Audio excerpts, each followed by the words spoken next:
I am different.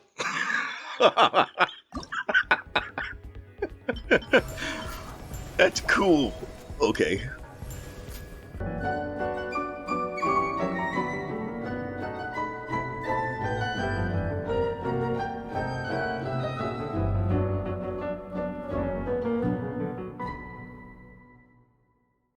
I have a bone to pick with people about Imaginarium Theater. Or maybe that's a bit too confrontational, but I will say that I don't quite have the same hate for the mode that I've seen from others. To each their own, some may prefer the time-tested classic nature of the Abyss, and others may enjoy the sadistic nature of Stygian Onslaught. I certainly enjoy these two modes as well, but I've always looked forward to a new Imaginarium Theater cycle the most. That even extends to back when it was released, but it's only gotten better with time in my opinion, and now in the 6.0 cycle, it's gotten even better, adding 2 optional additional challenges for even more rewards. Namely collectible digital trading cards called Arcana cards, and another sanctifying elixir if you can get max marks on all 12 levels. Nice. But, of course, this comes with more difficulty and an even steeper character requirement. And of course, that means some people do not like it. Imaginarium Theater released in 4.7, and by 5.0 they released Visionary Mode, which raised the minimum characters to 22 and the max to 26. Then, a little bit later on, they released stages 9 and 10. Now we're at patch 6.0, and they've released Lunar Mode, which brings the minimum up to 28 and the max up to 32. They have also added 2 more stages for a total of 12, optional stages which, if completed, will award you the aforementioned Arcana cards. Hot and spicy take incoming, and this may be one of my most unpopular opinions of all time, but I have no problems with the way Imaginarium Theater is being implemented. There are perhaps a couple of mechanical things that could be ironed out, but as far as things like the number of characters required and rewards being locked behind the higher levels, nope, no problem with it. And it has a lot to do with what I believe to be the true design philosophy of this mode, but we'll get into that in a minute. What are others saying about this mode? What don't they like? They don't like the high character requirement, that's a given. And that's largely because, well, characters are hard to get in this game. What else do people not like? Well, they don't like that it's a well mode, and people don't like that the rewards are locked at the highest level. They also don't like that characters must be leveled to their best, and they're not too happy with the fact that it has a 28 character entry level. Well, here's the thing, all of those things are being viewed through an incorrectly framed lens, I believe. They're true, but not entirely. They're kind of mythic, and I'll go through and explain what I mean. We have 3 in-game modes right now. We have the Abyss, which is our standard vertical investment test. We have the Imaginarium Theater, which is our standard horizontal investment test. And we have Stygian Onslaught, which is, at its highest levels, it's really just a whale test. Most people should not be expecting to clear the highest levels of that mode, that's fine, but rewinding back to Imaginarium Theater, it's our horizontal test, yes. But that's a bit of a simplification. What does that exactly mean? Well, it means that it's more of a quantity over quality type test. The more characters you have on your account is probably the better you're going to fare. But the characters don't have to be immaculate. You do want them to be pretty strong, but you can get by with a lot of your characters at a moderate level of power. In fact, I would say that you really don't have to even worry about character power until around the second half of the stages, particularly the last few fights. This is what I feel to be a two-part misunderstanding. One, that there is a high character count, and that two, the characters must be leveled to their best. The first few stages are typically made in such a way where any ragtag team of element throwers can come together and overcome the challenge. This is what I call the sacrificial stage because this is the time where you should be looking at the characters available and sacrificing those characters, going with the lowest common denominator needed to win the fight. Tempting as it may be, dodge any and all of your best characters early on and simply go with what you think can win. If it looks like you're going to clear a fight way too quickly or way too easily, then don't be afraid to pause, restart, and choose an even worse character to see if you can clear with that instead. That said, this should all be pretty obvious, but I did say that this is a two-part misunderstanding, and the other part of that misunderstanding is the perception of a high character count for entry. One of the biggest misconceptions is going into it believing that you're going to be using every character in the first place. But the fun fact is, you can actually clear all stages, get all Fantasia flowers, and still have a couple of characters left on the table. It happens every single time with me. But is an unused character a useless character? No. Why? Because characters can be keys to unlock the next difficulty level, or to unlock the buffs you get for adding characters beyond the minimum. Case in point, my Mualani here. Did I need Mualani? No.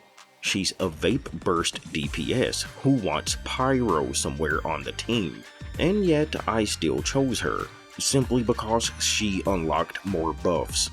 I didn't choose her with the intention of ever pulling her or needing her during the Imaginarium Theater. She was simply there to unlock even more. If she had ever shown up, I would have dodged her. Yeah, she still served a purpose, and this is what people should be remembering. If you have characters on your account, you can technically just level them up to 70 just so that they can be used as keys to unlock newer difficulties. Yes, you may end up pulling them when it comes to actually playing the game, but that's why you have extra characters. That doesn't mean you'll have to play that character necessarily. They can just be used in order to get to that next difficulty level, or if you're already there, to unlock more buffs. My Mualani is well built, but what you have to understand is, even if she had level 1 talents and no weapon, she could have been used in the same way. If you have characters on your account and they aren't leveled, then simply level them. You could be 1 or 2 characters shy of being able to participate in the next tier of difficulty for really no reason at all. And again, you may not even have to use that character. After all, I cleared all 12 stages here and got all Fantasia flowers, and here is the list of characters that were used, but you will see that Mualani's name is nowhere on the list. But then someone may just still say, why so many characters? Why is the requirement so high? The answer to that is what I believe to be another misunderstanding or misconception about the game mode. And that misunderstanding is a belief that these character minimums are chosen at random or on a whim, that it's just Hoyoverse making a difficult entry for a difficult endgame.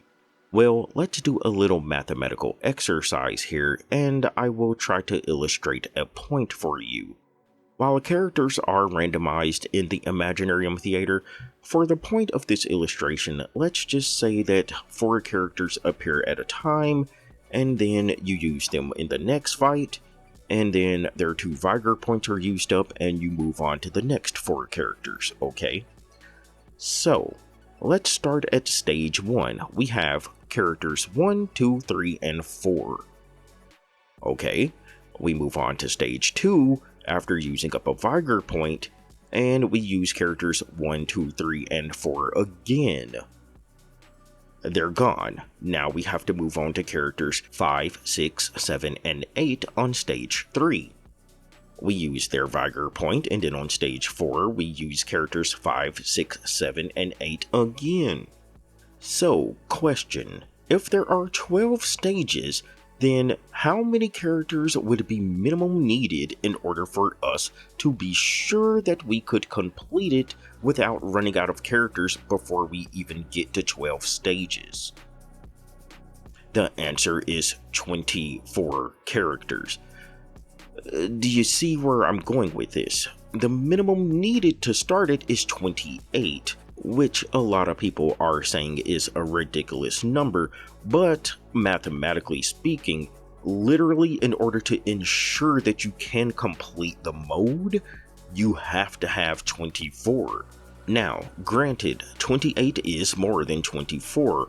The opening entry level is higher than what's technically needed, but that's still a pretty high number. They're only requesting 4 more characters than what's physically, literally needed for you to be able to play 12 stages. If you had anything less than 24 characters, you would run the risk of, well, not even run the risk of, you simply would run out of characters before you could even play all 12 stages. So when you consider that, asking you to have 28 characters in order to play 12 stages isn't crazy. You needed 24 at least anyway. As for why you would need 4 more characters, those are the tension. That little bit of Mario Party style randomness added to where you may not get the character you want, even though probability wise, you're probably going to get characters you're looking for. But there's a chance you might not. There are 4 extra characters out there. And yeah, the character you're looking for might not show up, but they made sure you have at least enough characters to perform. What people have seen to contribute to arbitrary gatekeeping is in fact the minimums needed to operate in the first place. And this logic can be extended down to the lesser difficulties as well when you count how many floors are available in those difficulties and how many characters are needed in order to start those. By virtue of adding floors, characters have to be added as well, unless you just want a broken mode that literally cannot be completed. Still, I understand that it's not entirely easy to get the amount of characters needed in order to play the mode, but, well, that leads me to a whole different discussion. A lot of people also don't like what they perceive to be a whale mode, and yes, I will say that whaling or spending, it certainly helps, but I feel like account longevity matters just as much if not more. In my recent 6.0 pre-launch video, I said the following concerning what I feel to be the true aim of Imaginarium Theater. Here, take a listen. Anyway, my point is, I love Imaginarium Theater, and the fact that they're going even deeper, dog, for me, I'm cool with it.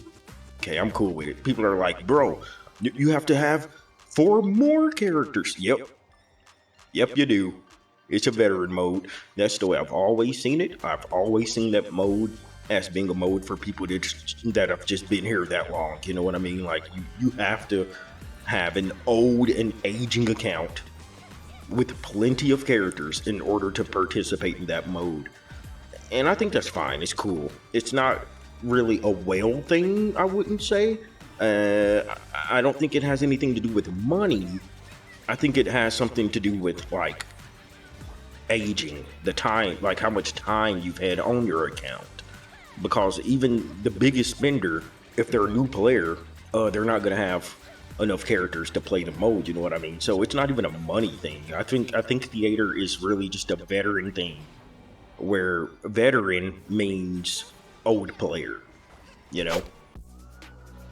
Looping back around to earlier in this discussion, Yes, theater is a horizontal mode. It's our horizontal building test, but while whaling does help, that alone won't do it. Someone who recently joined in, say, Fontaine or something, even if they're a whale, likely do not have enough characters to participate in every cycle at the highest difficulty. I mean, sure, they may get by once or twice when the elements align, but for you to really have what it takes a little more than just being a whale. It takes a little bit of longevity, it takes a little bit of dedication. You have to be here. Characters only run ever so often, so even if someone is a whale, what are they going to do? Yeah, things like the chronicled wish banners do pop up, but even those aren't permanent. And even if they were, could you really ask a new player, like a new whale these days, to put their money down on an Ayaka, for instance?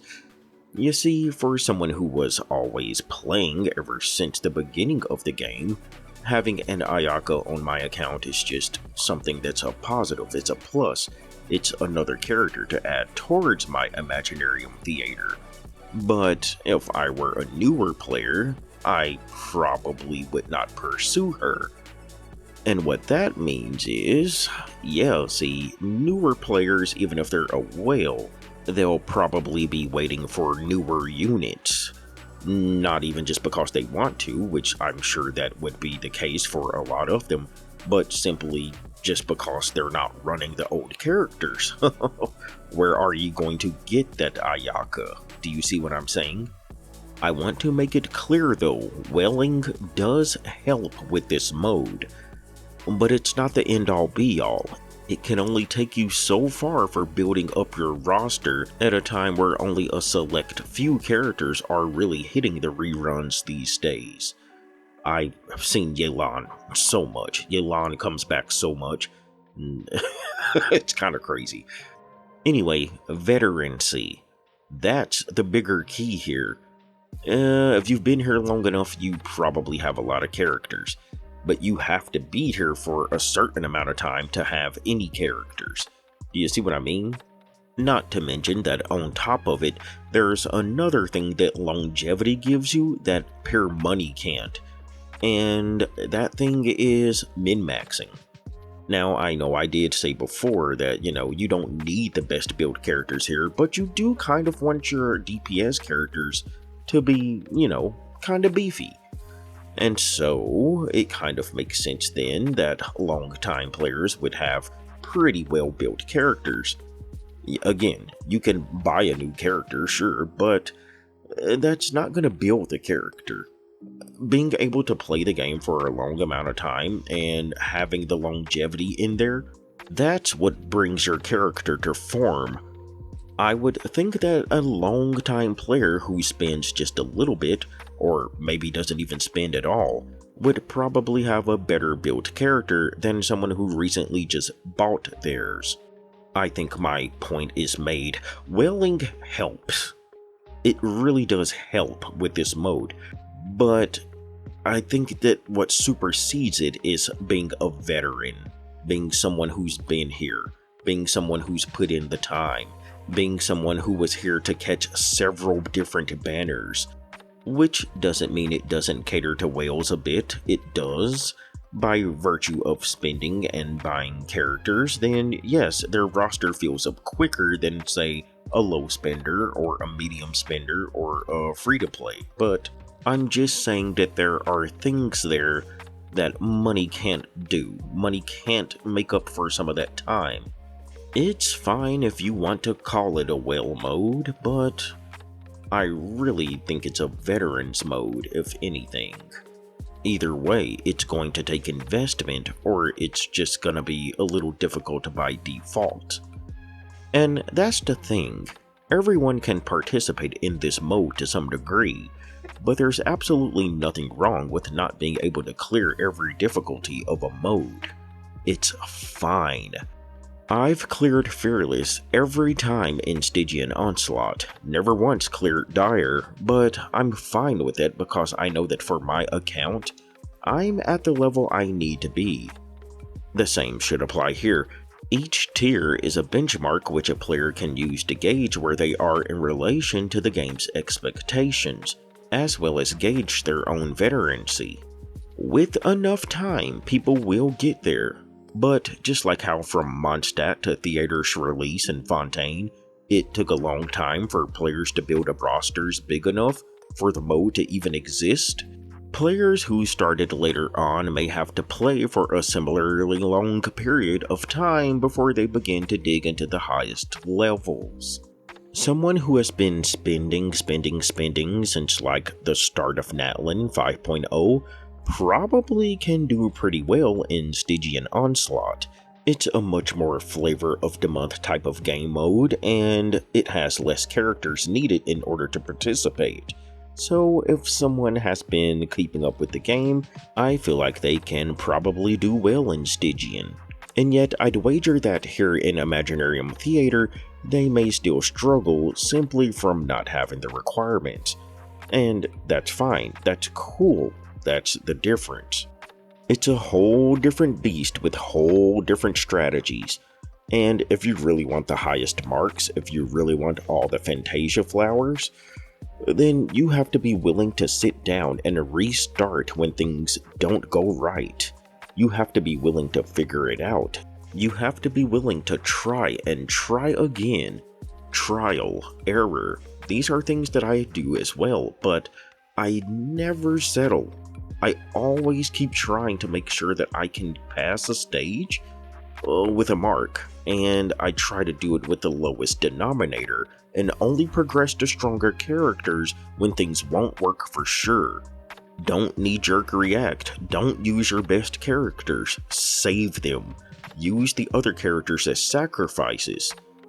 You know, in this cycle right here, from the very start, I looked at the very last fight to know what I needed.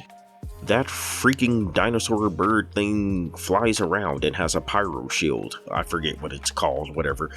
But anyway, yeah, that thing meant I needed to plan all the way ahead. Absolutely 1,000,000%. And the best thing for taking that thing out of the sky when it puts its shield on is, for me at least, hands down Farina. Her pets literally just follow it into the sky and just brings its shield down. And so that's the kind of thing you have to look for. You can't just start out and not look ahead and not plan ahead. You have to know what you're trying to aim for before you even get there. I would have never used Farina, not her last point, until that last fight. There would have been no way. But, you see, I didn't even grab her until nearly the end. But, when I saw that I was getting there and I still didn't have her, then I used all of my rerolls on my event just to try to make her appear. And when I rolled it, she showed up.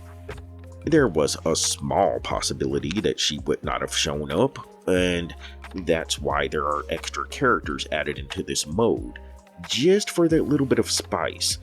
But yeah, she actually did show up.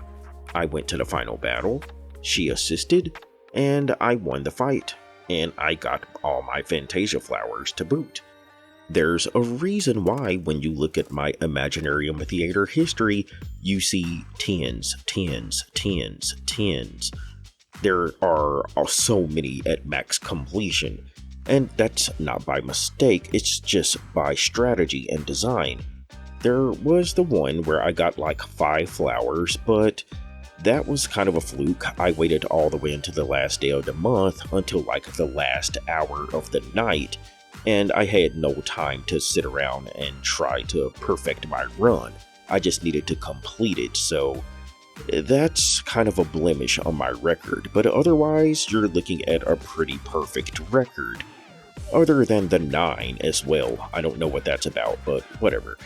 Anyway, point is, there's strategy to this mode. It's not just as random as what it seems.